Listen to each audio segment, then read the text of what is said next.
बिस्मिल्लाहिर्रहमानिर्रहीम। अस्सलाम वालेकुम।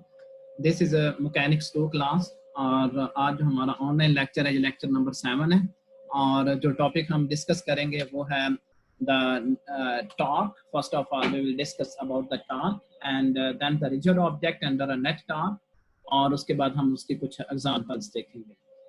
तो फर्स्ट टॉपिक जो है हमारा वो है टॉर्क। टॉर्क क्या चीज़ है? The tendency of a force to rotate an object about some axis is measured by a quantity called the torque.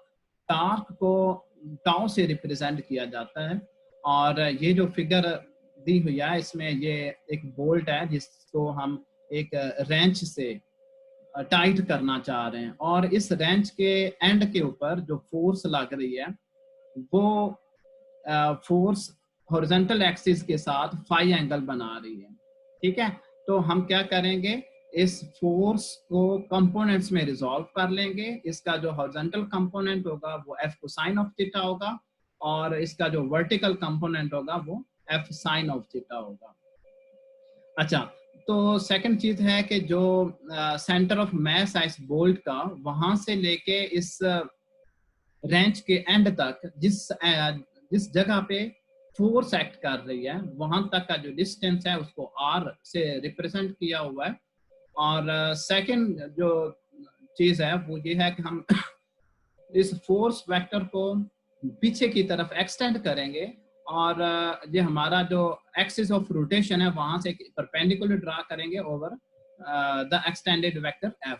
तो ये हमारे पास जो आ जाएगी ये आ जाएगा मोमेंट आर।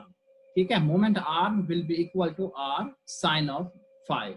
तो इस लाइन को हम कहते हैं लाइन ऑफ एक्शन, जिस लाइन के ऊपर एक्सटर्नल फोर्स लग रही है और इस एक्सटर्नल फोर्स की वजह से ये बोल्ट रोटेट करेगा। अच्छा, यहाँ पे फिर एक दफा क्लियर कर दूं कि D is a perpendicular distance from axis of rotation to line of action called the moment arm। इसको हम लीवर आर्म भी कहते हैं। जो टाउ है, tau is equal to R F sine of phi के इक्वल होता है, which can be written as FD। The rotating tendency, that is torque, is directly proportional to the force, yani applied external force. Also the rotating tendency, that is torque, is proportional to the moment arm। torque is different for is जो torque है ये forces से different है। ठीक है, लेकिन rotational motion में ये वही रोल प्ले करता है जो ट्रांसलेशनल मोशन में फोर्स प्ले करती है। अच्छा sorry, forces cause translation or rotational motion, but the effectiveness of the forces in causing rotational motion depends on both magnitudes of forces and moment arms of the forces। इसको हम क्या कहते हैं? Torque कहते हैं। Similarly, if two or more forces are acting on an object, फिर क्या होगा, उन दो फोर्सेस की वजह से जो टार्क प्रोड्यूस होगा उसको हम देखते हैं। फॉर एग्जांपल एक्सिस, ये एक हमारे पास रिजिड ऑब्जेक्ट है और इसका जो एक्सिस ऑफ रोटेशन है वो ओ पे लाई करता है। अच्छा, तो इस ओरिजिन से D1 डिस्टेंस के ऊपर एक फोर्स लग रही है F1 अलोंग काउंटर क्लॉकवाइज और इसी रिजिड ऑब्जेक्ट के ऊपर उसी पॉइंट पे सॉरी एक और पॉइंट पे जो कि D2 डिस्टेंस के ऊपर है फ्रॉम द ओरिजिन और ये फोर्स लग रही है clockwise. This force is F2। अब अगर हम इस फोर्स वेक्टर को एक्सटेंड करें पीछे की तरफ तो ये एंगल जो बना रहा है ओरिजिन के साथ, ये जो लाइन है इसको हम अगर हॉरिजॉन्टल एक्सिस ले लें और ये जो एंगल बन रहा होगा ये 90 डिग्री का बन रहा होगा। तो इस तरह फिर हम D1 भी परपेंडिकुलर है, यानी ये जो फोर्स और जो लाइन ज्वाइन कर रही है इस पॉइंट और रोटेशन, जिस पॉइंट के अबाउट रोटेशन हो रही है इसको हम मोमेंट आर्म कहते हैं। अगर हम इन दो फोर्सेस की वजह से जो टोटल टॉर्क कैलकुलेट करना चाहें तो हम क्या करेंगे, दोनों फोर्सेस की वजह से जो टॉर्क प्रोड्यूस हो रहा है उनको सम अप कर देंगे। तो summation tau is equal to tau 1 plus tau 2 और for two forces as in figure we have seen, summation tau is equal to tau 1 plus tau 2. This can be written as f1 d1 minus f2 d2. ये जो minus का sign है ये किस वजह से है? ये इसलिए है क्योंकि ये जो फोर्स f2 है ये अलोंग द क्लॉकवाइज डायरेक्शन लग रही है, ठीक है. tau 1 is positive that due to counter clockwise rotation, और tau 2 जो है is negative due to clockwise rotation. तो आगे चलते हैं. The second topic of this lecture is the rigid object under a net torque. ये हम देखते हैं कि जिस तरह हमें पता है कि force on an object causes acceleration of the object and F is directly proportional to acceleration. ठीक है, ये हमने पढ़ा हुआ है कहाँ पे, जहाँ पे हमने न्यूटन का सेकंड लॉ पढ़ा था. उसमें उससे ये क्लियर है कि F is जो फोर्स है वो डायरेक्टली प्रोपोर्शनल होती है एक्सेलरेशन के. These form the basis of particle under net force model, or mathematical representation is called Newton's second law, that is F is equal to ma. In this section we study the rotational analog of Newton's second law. तो हम देखते हैं, हमने देखना है कि the angular acceleration of a rigid object rotating about a fixed axis is proportional to the net torque acting about the axis. और इसके लिए फिर हम क्या करते हैं, हम कंसीडर करते हैं कि एक स्मॉल सा पार्टिकल है जो कि एक सर्कल में मूव कर रहा है और उस पार्टिकल का जो मास है वो m है.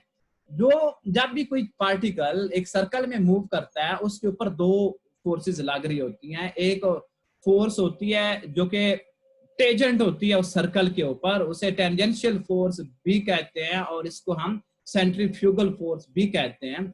तो जो सेकंड फोर्स एक्ट कर रही होती है, इस फिगर में आप देख सकते हैं, that is summation F R, यानी वो फोर्स जो रेडियस की तरफ अट्रैक्ट कर रही है पार्टिकल को, इस फोर्स को हम सेंट्रीपिटल फोर्स भी कहते हैं. तो इस पार्टिकल के ऊपर जो दो फोर्सेस लग रही हैं वो है टेंजेंशियल फोर्स और रेडियल या centripetal force. The torque is produced due to the tangential force only. The magnitude, क्योंकि टेंजेंशियल फोर्स है, क्योंकि टेंजेंशियल फोर्स ही है जो उस पार्टिकल को एक जो इस पार्टिकल में रोटेशनल मोशन प्रोड्यूस कर रही है, ठीक है. The magnitude of the net torque is summation tau is equal to summation tangential force multiplied by R, और एफ की जगह पे हम एम में लिख सकते हैं multiplied by R, since acceleration is linear acceleration is equal to R into alpha. Therefore, summation tau is equal to mr alpha multiplied by r, और इस r को अंदर मल्टीप्लाई कर देंगे या हमारे पास आ जाएगा mr स्क्वायर इनटू अल्फा, और mr स्क्वायर जो है ये है मोमेंट ऑफ इनर्शिया. तो इस तरह हमारे पास इक्वेशन 1 आ जाएगी, summation tau is equal to I into alpha. The net torque acting on the particle is proportional to its angular acceleration, and equation 1 is analogous to summation F is equal to M, यानी ये बिल्कुल similar है जिस तरह Newton का second law है. Now we extend our discussion to a rigid object of arbitrary shape rotating about a fixed axis. तो अब हम देखते हैं कि एक हमारे पास आर्बिट्रेरी रिजिड ऑब्जेक्ट है. उसके लिए हम क्या करेंगे, हम कंसीडर करेंगे एक ऑब्जेक्ट को जो कि रिजिड है और उसकी शेप जो आर्बिट्रेरी है, और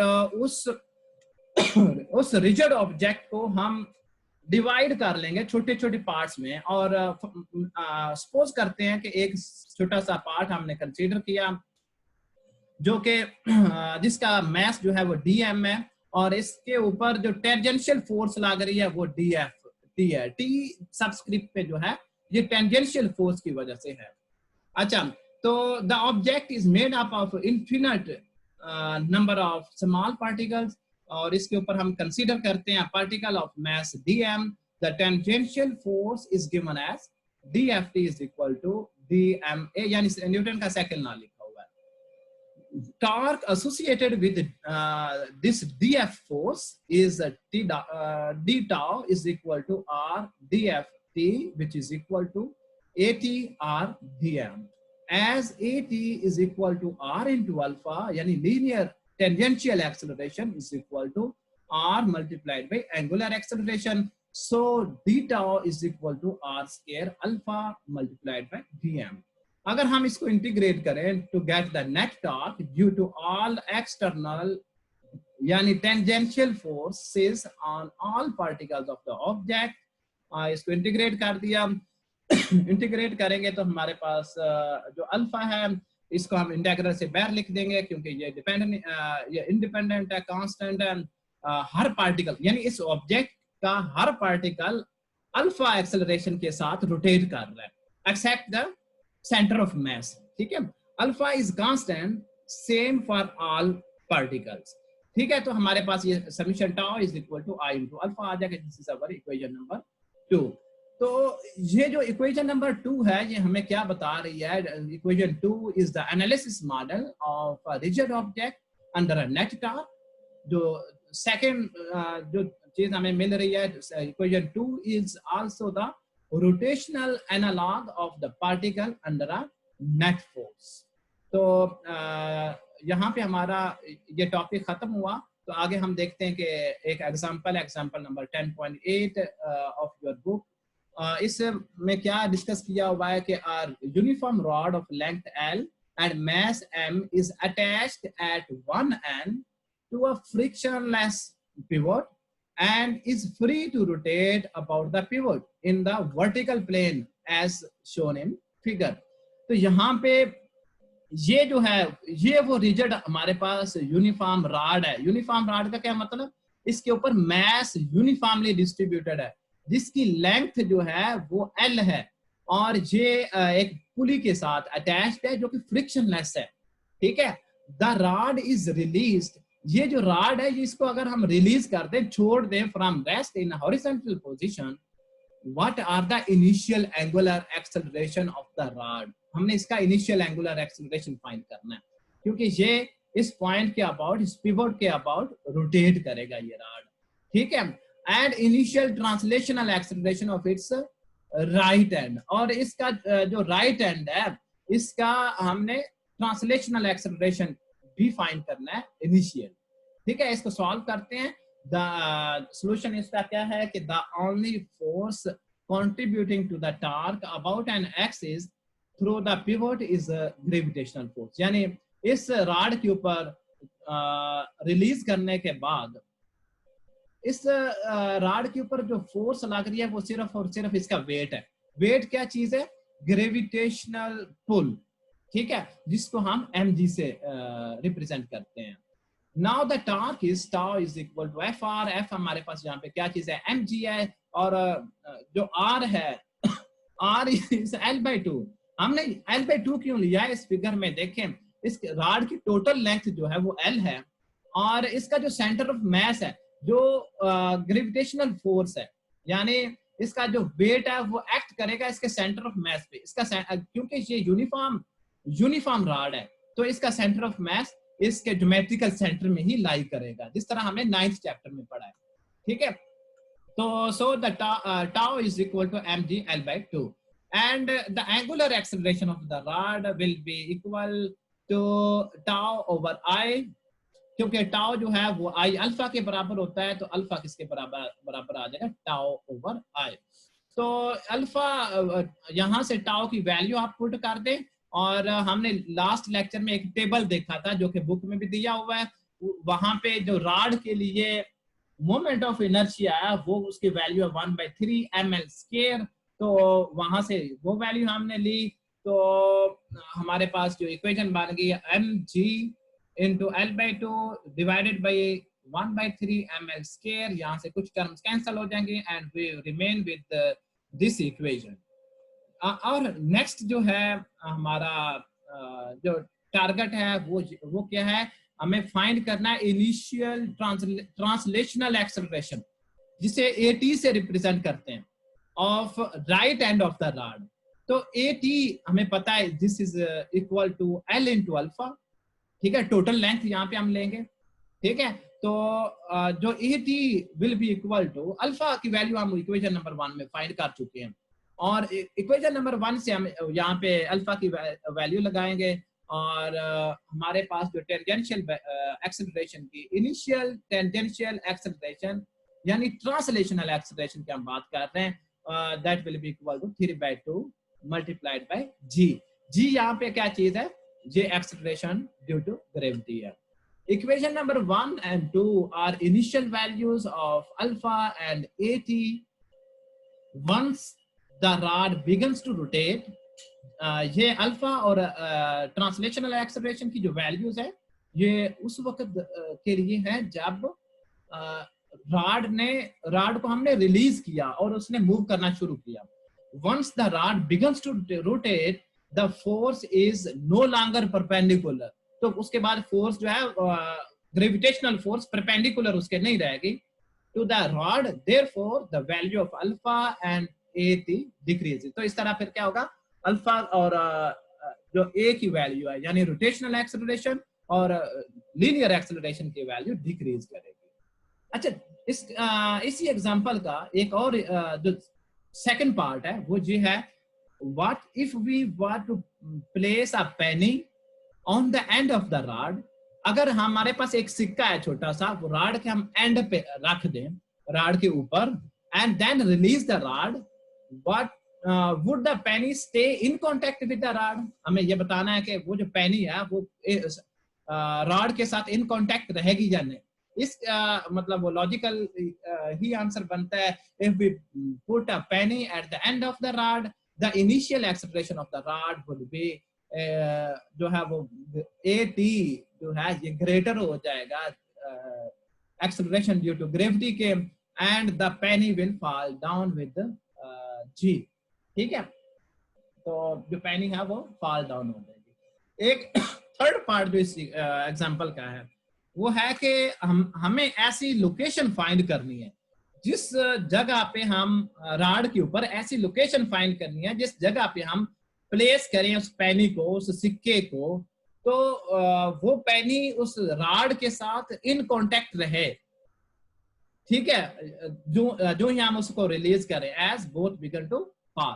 तो इसके लिए हम क्या करते हैं, to find the arbitrary place on the rod, then R is less than L, यानी उसके ये जो जिस पोजीशन के ऊपर हम पेनी को प्लेस करना चाहते हैं वो पिवट से लेके वहां तक का जो डिस्टेंस है उसको R से रिप्रेजेंट किया हुआ है। डेफिनेटली जब हमने एंड के ऊपर पेनी रखी, इस रॉड के एंड के ऊपर, तो वो पेनी फॉल डाउन हो गई, गिर गई नीचे।